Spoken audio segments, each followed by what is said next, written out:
Do this again.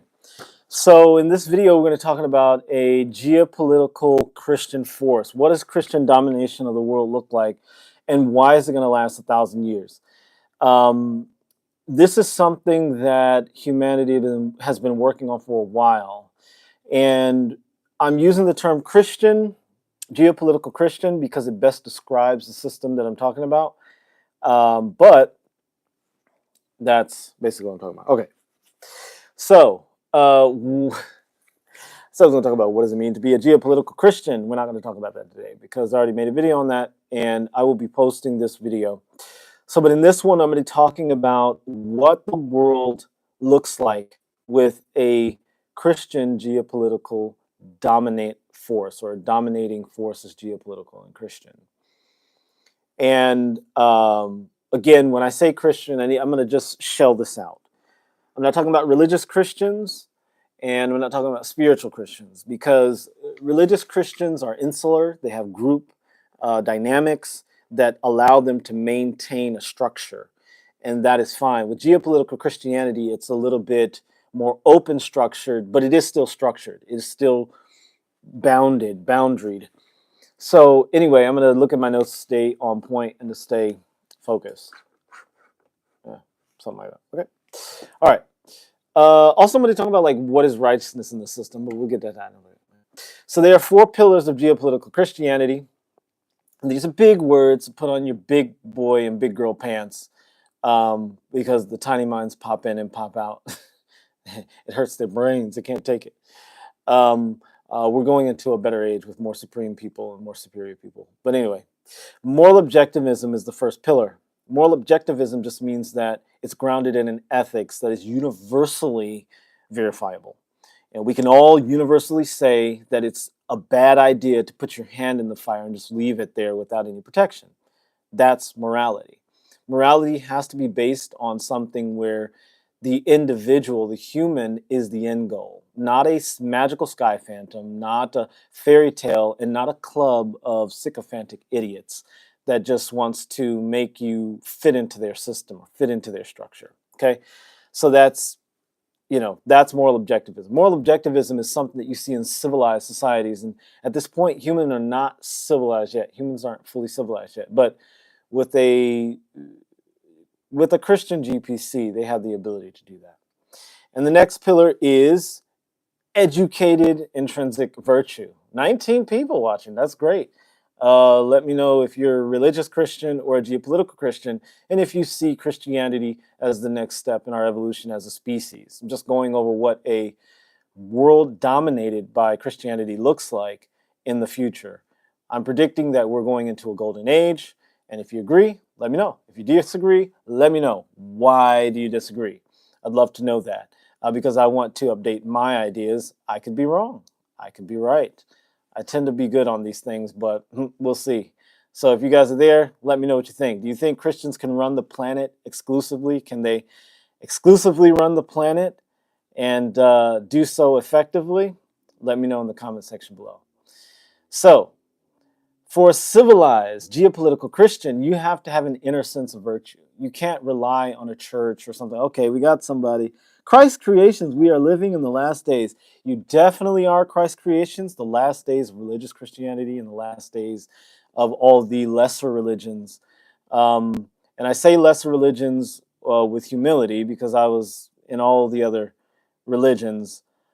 Christianity will dominate at some point, not the religious Christianity, but a geopolitical Christianity.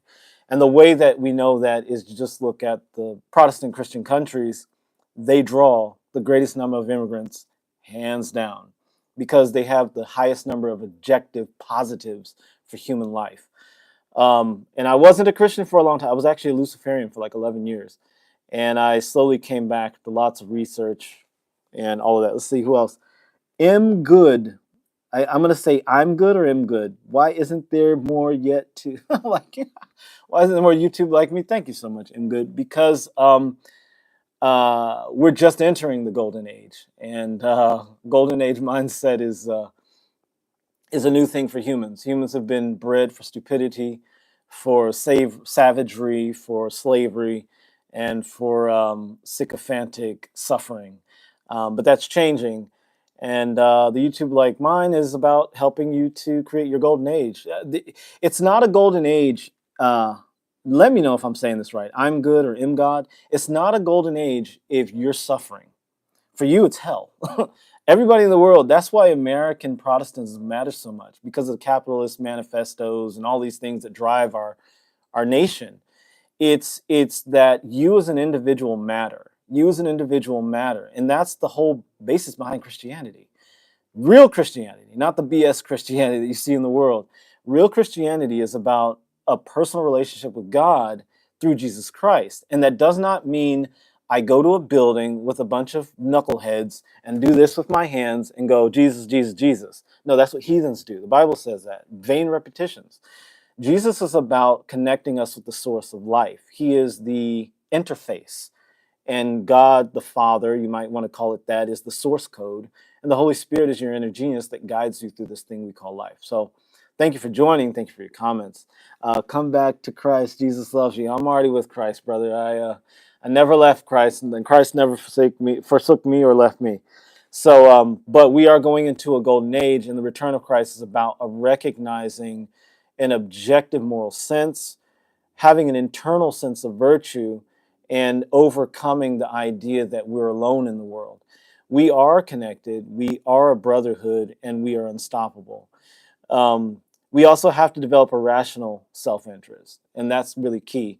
In Joshua 9, it talks about the Gibeonites. And this is one of the rational self-interest is probably the pillar of geopolitical Christianity, because rational self-interest says, I'm not going to listen to a victim story and say, oh my God, let me save you. I'm going to check in with God first, with the divine source, the inner genius, and say, is this person bullshitting me? Is this person lying to me? Are they trying to like rape me and take all my money or something like that? I don't know. Are they, meaning what I'm saying is, are they trying to do me harm? And a lot of times people will come to you with their victim stories. Oh, people are being racist to me, or oh, I'm a woman and look at what my past boyfriend did. And they're just trying to destroy you and use you as bait, because they're psychic vampires. They want to suck your soul and take away your God-given right to live a prosperous, beautiful life. And the only one that can stop you from living a prosperous, beautiful life is you, not the devil, not the ex, not the man, not society. It's you, because you and the creator of the universe are like bosom buddies. You guys are tighter than this. The creator of the universe is closer than your own breath. And that's what Jesus came to show us. And so if we get caught up in some victim story or in someone else's victim story, or get up in that like psychic mind virus thing, then we separate ourselves from the creator of the universe, the power that actually drives the stimulation of this life or reality. So that's why we need to have rational selfishness and really focus on our relationship with the creator. Live the best life you can live, and that's your testimony. When people see that, they say, something's great about this guy or this girl or this person. And then they want to know more. And then you can say, hey, look, I have a connection to the creator of the universe. And if it resonates for them, it helps them. If not, next thing. All right, test the spirit if they are of Yah. We got a period. Thank you. I don't know. Thank you. No thanks. I don't know. Thanks for joining. Are you a religious Christian? Test the spirit. Oh, by the way, M Good and Christ Creations and test the spirit if they are of Yah. Would you guys consider yourselves Christians, geopolitical Christians, religious Christians, spiritual Christian, non-Christian, not religious, spirit of Yah? Maybe you're a Hebrew Israelite or something Israel, something like that. Sounds like it's because spirit of Yah, like Yah. I don't know. Some people that use that terminology tend to be like Hebrew Israelites or something like that. So anyway, let me know in the comment section below. Thank you guys so much for your likes. So what is it to live a geopolitical mindset, and how do you match up with the golden age? Because we're not. So we've been lied to. We've been taught that we're civilized because we have iPhones and we can write on paper and we can wipe our butts when we use the bathroom. That does not make a person civilized. That's like the basic level of just being socialized and tame, but it's not civilized fully. Civilized means if you have wealth and prosperity in your society, All members are winning because they're educated to win from childhood. And they are taught how to utilize their talents to improve society and to create joy and pleasure and prosperity for themselves and those around them. And we don't have that. And so we're not civilized yet as a species. Uncountry ball to show how much present of countries, present of countries are Christian, basically all of Europe, all the Americas, a bit of Africa, and all of Oceania. I think I get what you're saying there. Present countries that are Christian definitely have a higher rate of peace, higher rate of prosperity, much more productivity and purpose, much more pleasure for the people because they have prosperity, so they can purchase food, clothing, shelter, which are the basics of life, and then they can expand that out to, weekends at the beach and time with family and healthcare and things like that. These all like really important things. So when you have that, then you start to begin to live a civilized life. But those are like the basics. Thank you so much for Uncountry Ball. And so there's that. So for geopolitical Christian, talked about moral objectivism. Like morality shouldn't be something that we debate over. It's something that's obvious. Like you stick your hand in the fire and it burns. Everybody can say, not a good idea. Why would you stick your hand in the fire? We can all agree that fire is hot, relatively hot to the human body, right? We can all agree on that. There's not anyone that disagrees. People that disagree with that, we call them dead people. We call them, carcasses, right? Because they don't agree and they act upon that disagreement and then they get burned to death. And intrinsic virtue means you have an inner sense of what is right and wrong, but what is right really is what you're driven by. Transcendent self-awareness, you realize that who you are in the mirror is just one part of who you are. You start here. Your most important concern is here, but it also extends out to the rest of the world. Rational self-interest means you're selfish to the T. You're so selfish, but you're smart about it. You're rational about it. You're not creating enemies with your selfishness. You're creating friends, allies, and success and prosperity and all that abuse stuff. All right. So living the apex human awakening, that means putting yourself in everything that reflects you first, above all. You're not trying to save anybody else. You're trying to fix the world. You're not spreading the gospel with your words. You're spreading it with your life. You're looking good. You're being wealthy. You're being very successful in everything that you do. And so that's that. So let's talk about what is evil. What is true evil? What is true evil? What is immoral? So it's immoral to sacrifice in any way, shape, or form. It's immoral to struggle. It's immoral to suffer. It's immoral to be poor or to have scarcity. It's immoral to be stupid. It's immoral to be a slave to anyone other than God. And it's immoral to be a savage. So if you practice any of those things, then you're being immoral. Now, obviously, you can get out of those things. You're not always consciously practicing them, but you can overcome them. But these are like the 7 demons of hell. And that's what a geopolitical Christian world seeks to eradicate from human experience. We want to eradicate sacrifice, struggle, suffering, scarcity, stupidity, slavery, and savagery. And when you look at history, it's very easy. This is why it's so important to be very careful about compassion. Compassion can be very destructive. If you practice compassion and you're not using evidence-based compassion, like what the Bible encourages us to do, the Bible encourages us to always use evidence-based compassion. Never listen to a person say, I'm a victim and this happened to me, and just take it for face value. Say, look, okay, let me inquire about this. Like there are people that come to you, oh, I was graped, YouTube, or something like that. Don't just believe it. Like, first of all, check in with the character of this person. Some people are, what is it called? Where they're psychopathic liars, like they just lie naturally. Some people do that. I've known people. I knew a guy who went from the United States to Europe in an airplane. And then he said, yeah, you can see the prime meridian. Like when you're flying, you can see the, the equator. I was like, what the fuck? I know you can't see that. It's on maps. Like they draw it on maps to like delineate different parts of the planet, to divide the planet in hemispheres. But you can't see it when you're flying over the ocean. And this guy said it, and he said it so seriously, but he was a pathological, that's the word, pathological liar. And so you got to be really careful about compassion and pity and victim. Like when you hear a person say, "Oh, look what happened to me," you know, okay, it's tomorrow. Fuck them. Sorry, I just got a message. But if someone tells you like a pity story, and it's like, "Oh, look what happened to me, and look what they did to me," always check in with what is their character. And if you read in the Old Testament, the book of Joshua, it talks about the Gibeonites. They came to Joshua and were like, "We need your protection. We've traveled a long way," and they came with moldy bread and broken wine sacks and all this stuff. And Joshua's men didn't check in with God before they showed pity on these bastards. And these people lied to them. These people were living in their own neighborhood. And they were like, "Oh, we come from a long way away," because they faked it. They rotted some bread, and then they said, "Hey, look at our bread." Anyway, so be very careful of people that are victims. Be very careful, especially dudes, because we've been taught to be saviors of the earth, saviors of women. And like if a girl comes, my ex was so abusive. Whenever I hear a woman talk about, like, especially if I'm trying to date her or something like that, and she says something about an abusive ex, I immediately remove her from my interactions. Like I cut her off immediately. She says, "Oh, my ex, he beat me or he did this to me." I'm like, "Check, please." I'm like, out, get out of my life.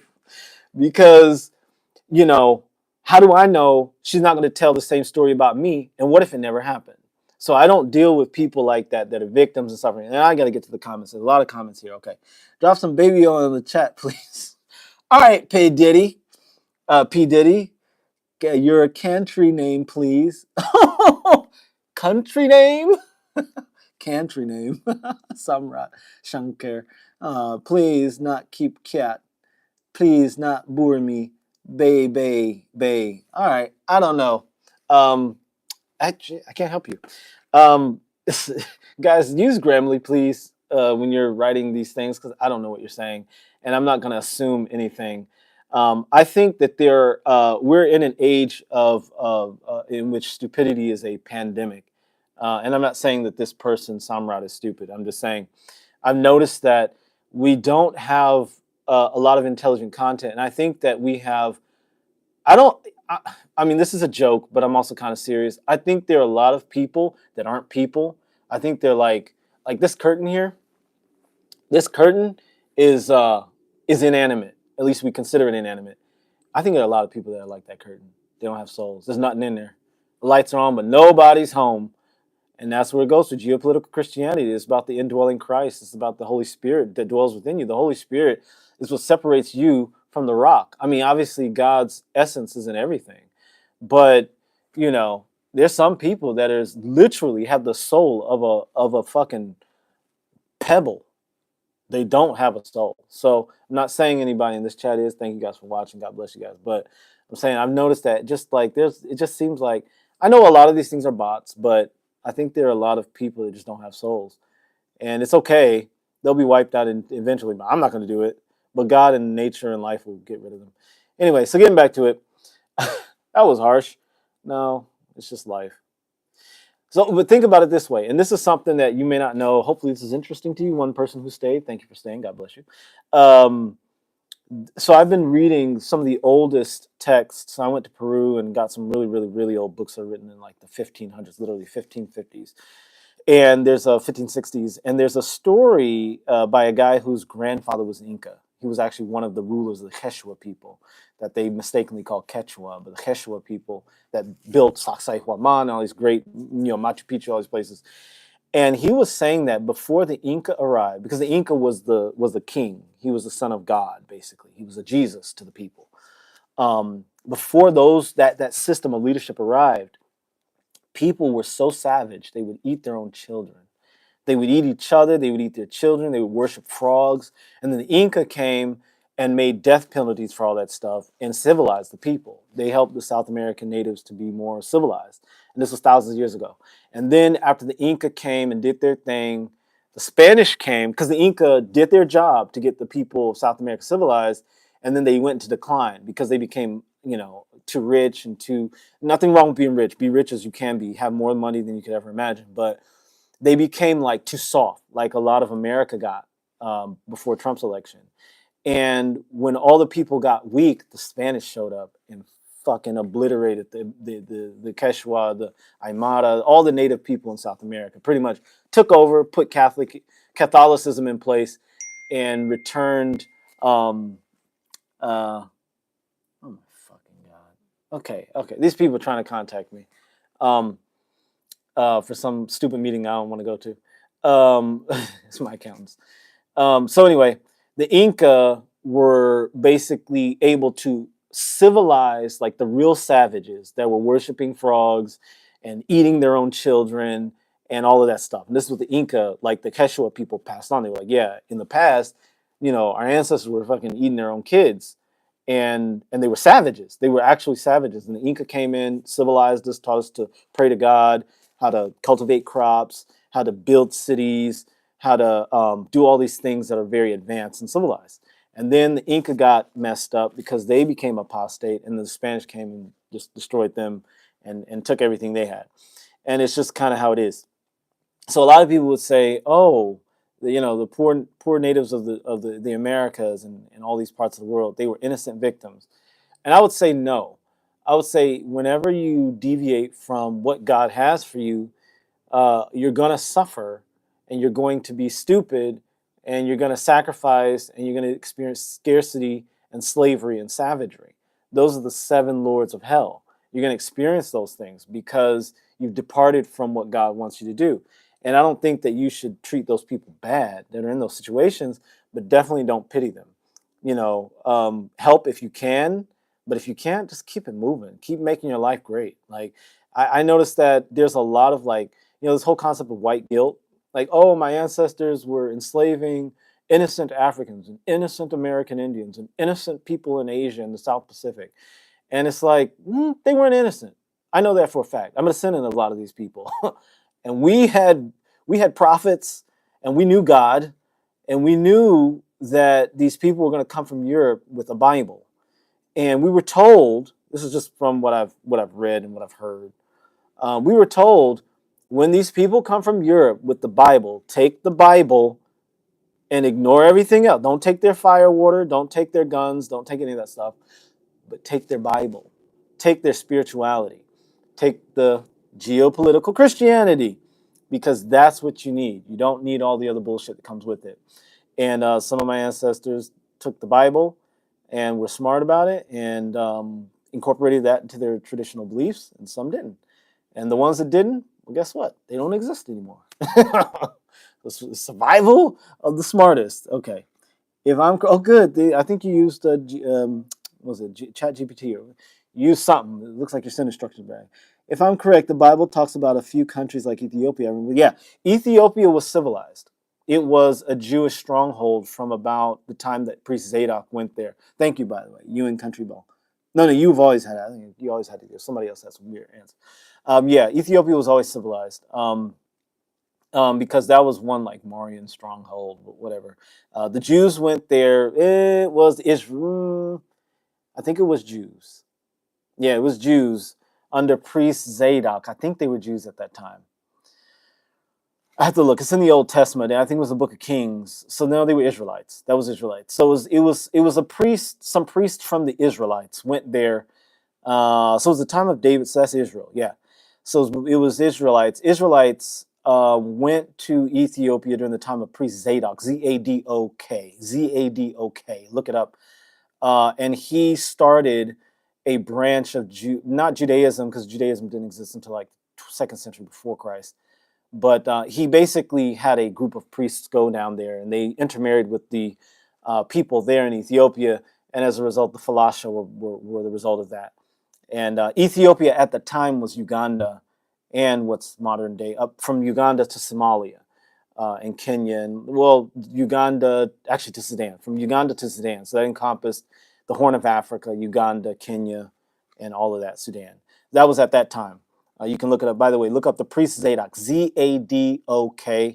And also Solomon went to Seba, but Seba was on the Horn of Africa and the Horn of Africa and basically Ethiopia and Yemen. So Seba was Yemen. But anyway, that I'm digressing. But yes, Ethiopia was definitely Christian by the time that Jesus came and left, because they were paying attention to the shift in spirituality in the Jewish community under the Romans. So yeah, and you can find that in Acts 8 and in First and Second Kings, I believe Chronicles. Don't quote me, but I know in Kings, Zadok does go to Ethiopia, and he takes a bunch of dudes, Jewish dudes with him, or no, Israelites. Sorry, because the Jews didn't really exist yet, not for real, Israelites, and they went down to Ethiopia and then impregnated the women, had a bunch of kids, and then voila, you have Falashas, and that's who was going to Israel, to Jerusalem for his pilgrimage, and he ran into, I believe, Timothy. All right. So anyway, that's geopolitical Christianity. Geopolitical Christianity transcends race, even religion, culture, all of that, because geopolitical Christianity is about cultivating a relationship with the creator of the universe. And the best way to do that is not by sitting in a mountain, like staring into the nothingness, talking about mindfulness with your fucking fingers like this. That's not it. Because look, apparently Buddhists and Hindus have been here forever, and the world has not gotten better as a result of them. The Mauryan Empire under Ashoka made the world better, but the Buddhists and the Hindus didn't make the world a better place by just doing this. They made a better place by incorporating their ideas into Christianity. The Christians used those ideas, and the Christians made, unfortunately, I got to say it, the Christians made the world a better place. Why? Because I don't know of any Buddhist or Hindu countries that are doing better than Christian countries. Nobody's trying to get into India at the rate they're trying to get into the US, the UK, Canada, Australia, other Western European influenced Christian countries. Sorry, it's just a fact. All right. So what does the world look like? I'm finally getting to the point. What does the world look like when you have a geopolitical Christian dominance of the earth? Like completely running the world. First of all, it's a world free of slavery. It's a world with minimal stupidity and suffering and struggle. And it's a world where you're not required to sacrifice in order to live an abundant and beautiful life. Now, or minimal sacrifice for an abundant and beautiful life. And you can just look at that. How many Muslim countries ended slavery? I'll wait. How many Hindu countries ended slavery? The caste system is a form of slavery just by another name. How many Hindu countries were like, hey, India is the only Hindu country? Well, no, that's not true. India and some other countries are Hindu as well. But anyway, how many Hindu countries have been like, yeah, we're going to abolish slavery. We're going to end it. No more slavery from here on out. How many Indian countries did that? 0. Okay. How many atheist countries ended slavery? 0. Okay. It was always, you could say the United States is pluralist and therefore not Christian and therefore atheist, but that's a bit of a stretch. There's too much Christian influence here. And so they ended slavery. That's one big thing. Like, slavery is the worst thing on earth. And because every human being on the earth has been enslaved in one way or another, whether it's India, whether it's Africa, whether it's, the African continent, whether it's Australia, lots of cultures practiced it. Even Papua New Guinea, everybody practiced some form of it. Christians were like, yep, that needs to end. And they successfully did it. And they created the greatest nation on earth under God. So what does, I keep diverging, what does a geopolitical Christian world look like? A world run by geopolitical Christians. What does that look like? There's 7 core principles that make up such a world. It's a world that is based on American Protestant Christian capitalist globalist ideology. There's a lot of words there, so I'm going to work on that. But it's basically a geopolitical Christian capitalist manifesto. It's based on prosperity, purpose, a life of purpose, a life of pleasure, a life of peace, productivity, purity, and power. We cannot ignore any of these 7 principles in our discussion of what a golden age looks like. Because these 7 principles make up, oh, here it is. The Bible was written in 3 different languages, Aramaic, Greek, and Hebrew. Thank you. Thank you for that comment. I appreciate it. Thank you, Country Ball. Um, thank you. I love that. That's so cute. So there are 7 core principles of America. The golden age is built on these 7 principles. Yeah, prosperity, purpose, pleasure, peace, productivity, purity, and power. And I'm going to go over every single one of them because there's nobody in the chat and people don't seem to give a fuck about this, but I do. And I'm getting so much better at being palatable to more people. When I talk to people on the ground, they like it. But in YouTube, I think it's harder to connect because there's a screen. But anyway, we're going to go over it. Prosperity. A golden age doesn't happen without prosperity. There's no such thing as a golden age without prosperity. It means abundance. And that means abundance of resources, the necessary resources for survival. Those are already taken care of, and then there's more than that. Abundance means more than, overflowing. The only time you're abundant is when you have too much. It's not prosperity if you have enough to pay your bills and your light and your electricity. And that's not abundance. That's not prosperity, and that's not abundance either. That's enough. That's enough. What you want is abundance, abundancia, without bounds. It's too much. When you have too much money, that's when you have enough. When you have too much love, that's when you have enough. Not counting obvious ones. I don't know what that refers to. I'm sorry, you and Country Ball. I like you. All right, thank you for being in the chat. So that's prosperity. That's one of the key principles in a golden age. Purpose. You can't live a golden age without a sense of purpose. You have to have a sense of purpose to actually feel like getting up in the morning. If you don't have a sense of purpose, why the fuck be alive, right? And so it's, that's one of the things that destroys the wealthy in a lot of places is they get so rich and they're not actually rich. They're not actually abundant. They're not actually prosperous because they don't have purpose. And geopolitical Christianity gives you a sense of purpose. It's like, why was I put here? What am I here to do? And that's why I'm able to make, tons of videos and get like 0 views, but still go at it. I've been doing it for like many, many years, like over a decade. But I love what I'm doing because I have a sense of purpose and my needs are met. So I'll continue to do it.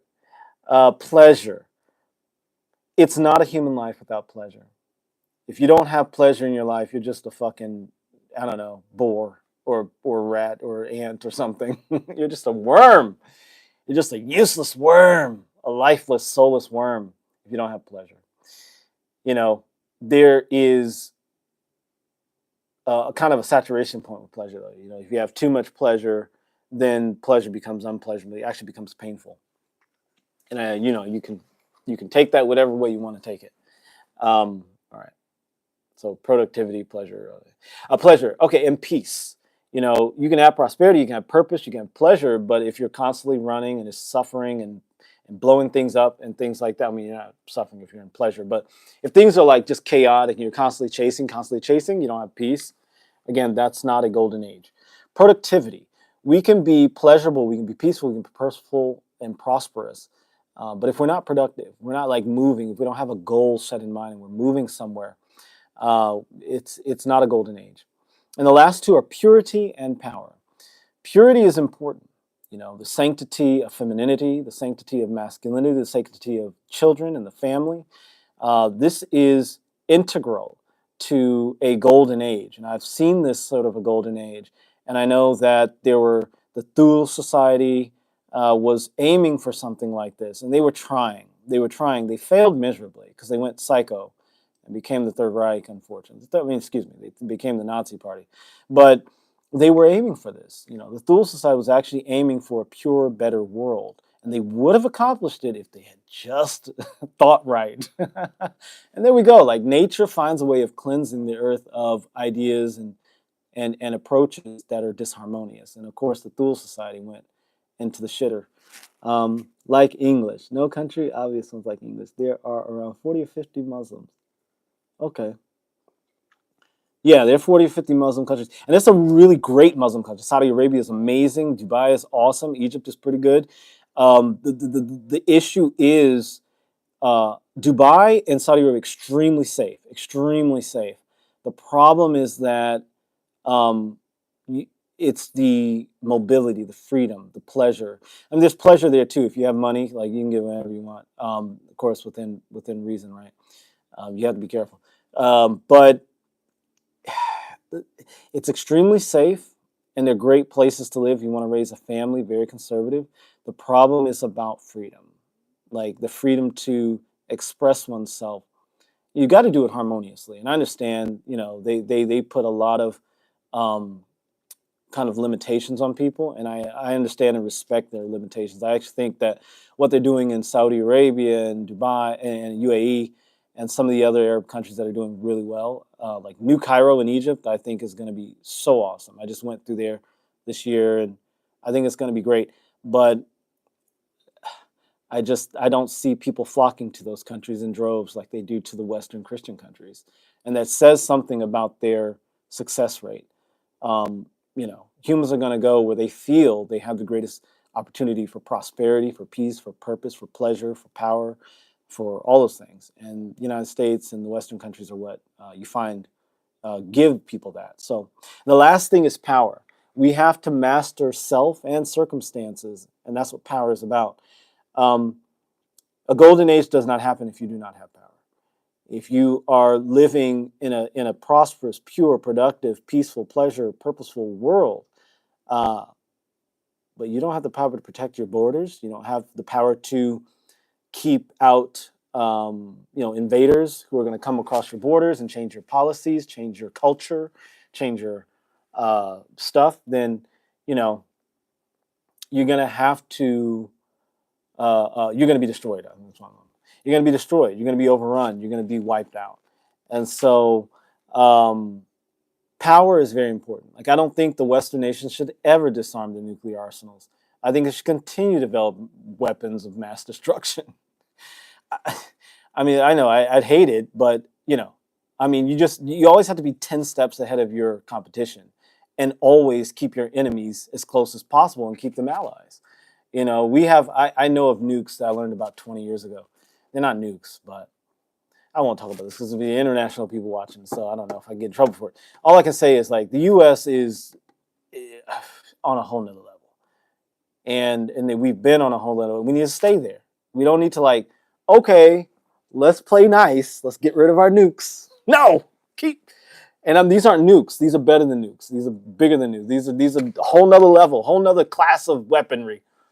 And I'm not going to even get into it because I don't even know if I should talk about that stuff. But you can look it up online. Some conspiracy guy can talk about it, and you can disbelieve him. I mean, not like anybody believes me here. Anyway, so that's what a geopolitical world looks like. Geopolitical Christian world looks like. It looks like a world that's a golden age.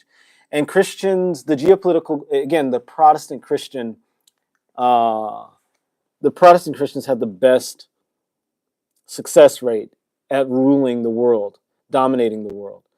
I have not seen anyone else do as good a job if you look at history.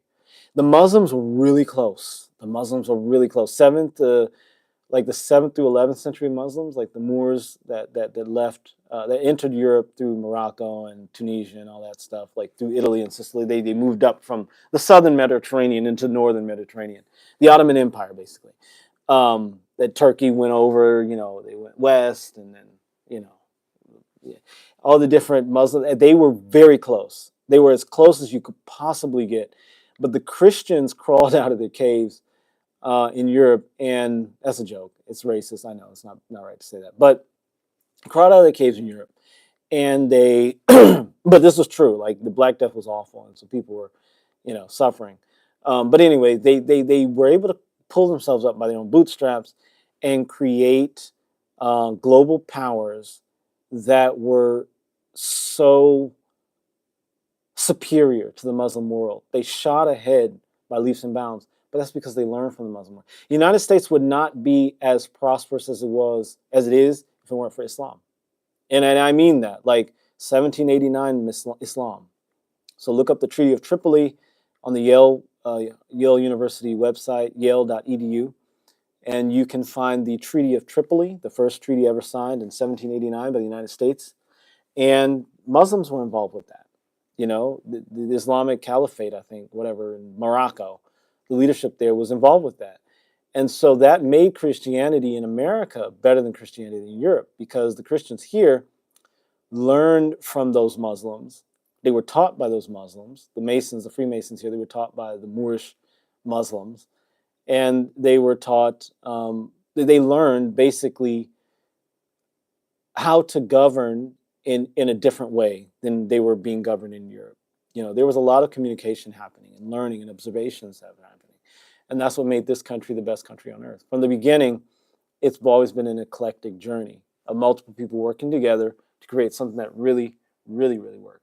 So to close it off, geopolitical Christianity is an activation of inner genius. It's a framework that all faiths, or no faiths, can utilize to create a golden age in their own personal lives first, and then in the bigger scheme for the rest of the world.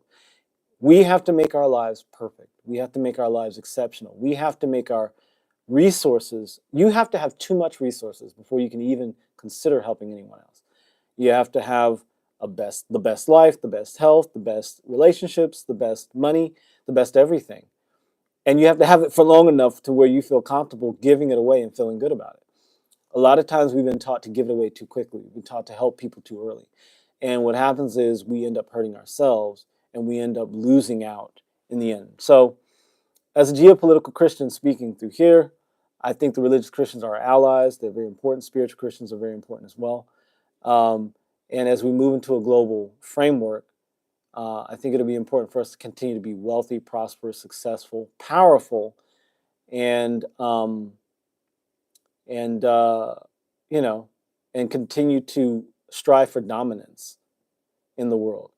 Christian domination of the world will make the world a better place. And I never could have said that years ago, but now I'm seeing it. And that's just what I have to say about that. So as I close out, sorry, I meant to say there are about 40 or 50 countries. I'm sorry. Yeah, I think I was able to read that there. Thank you, UN Country Ball. What do you think? Do you think that Christianity or another religio-philosophical framework would create a better basis for global domination of the world? Because Jesus is not going to come back in the clouds. Like I know I could fake that. With the right technology, I could fake the return of Christ and get people to give me a lot of money. Like with the right technology, 10 years ago, I could fake the second coming of Christ. And it's been detailed in the Bible in such minute detail that you can take Revelation, put it through an AI, use a holographic projecting system into the upper atmosphere, and create the return of Christ. They kind of quasi did it a couple times over the last 10 years just to check and test. But so we know, why would God come like that? It just makes no sense. I don't see that as the second coming of Christ. I think the second coming of Christ is going to be just going to be a shift in human consciousness. I really do believe that. Even though Billy was a Forbidden Knowledge fucked up on that thing, he got obliterated by Wes, whatever, the guy, the biblical scholar. He got destroyed by him. Thank you, UN Country Ball. But yeah, I believe that Christ's return will be something that every eye will see, just like the Bible says. But it'll be every single eye will perceive the value of Christ, and every knee will bow that Jesus is Lord. And it won't be debatable. It won't be like, okay, well, relatively, I think maybe this could be the case. No, it won't be like that. It'll be like an asteroid hitting the Earth and destroying it. Everybody's going to be like, okay, this is just what is now. And so I think that that's what's going to happen. And you look at, if you go, I think you could go to the world and take 1,000 people, go all over the world, find 1,000 people randomly selected who don't have their head up their ass, who actually know that there are more countries than theirs, and say, we're going to pick 5 countries here. We're going to put the U.S., Canada, China. No. We're going to U.S., Russia, China, UK. What's another big, good, powerful country? Put it in the comment section below. A good, big, powerful country. Well, we just pick 5 big, powerful countries. U.S., China, Russia, the UK, and we'll say, God, what else? Argentina? I don't know. Right? And then we're going to say, pick which one? India. Oh, good. Thank you. India is very powerful. Thank you, thank you. Thank you, UN Country Ball. India.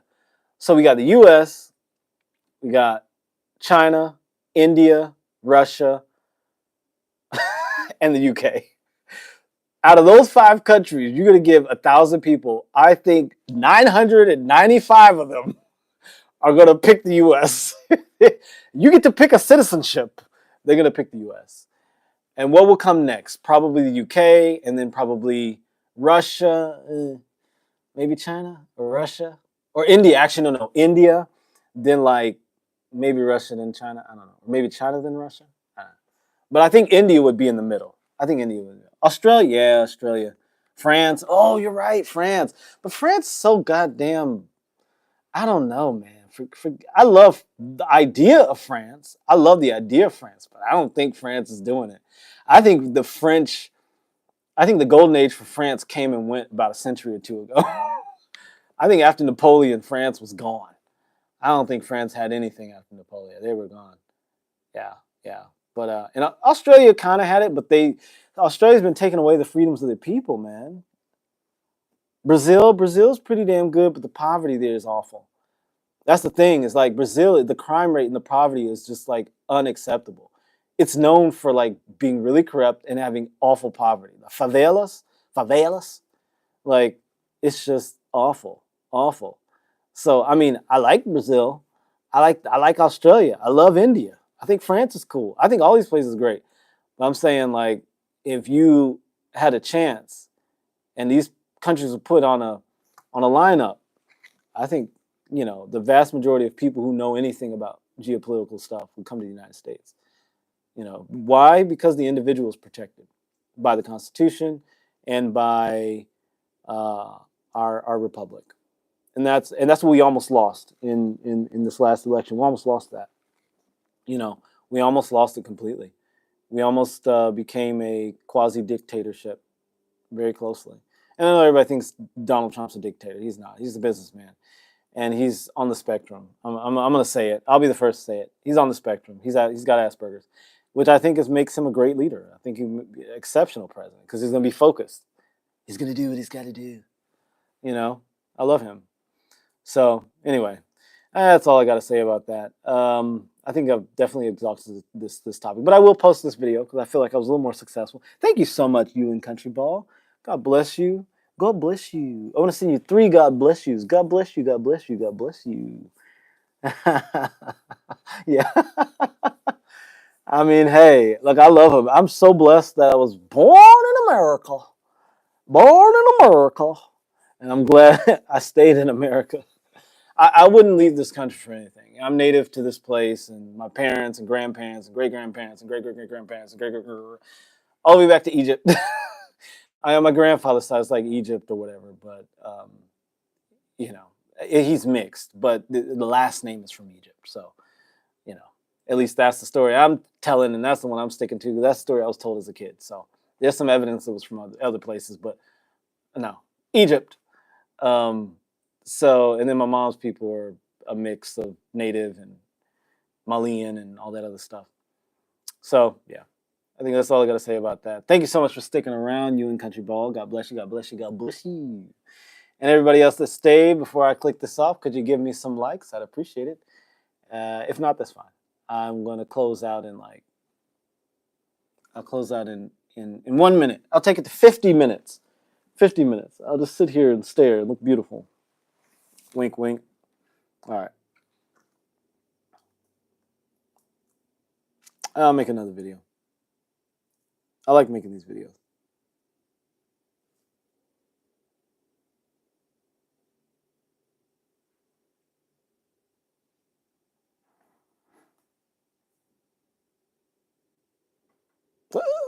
No.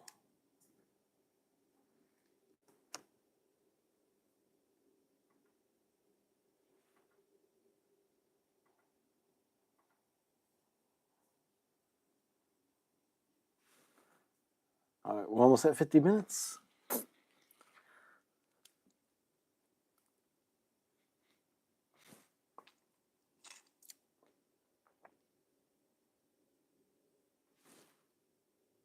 and done.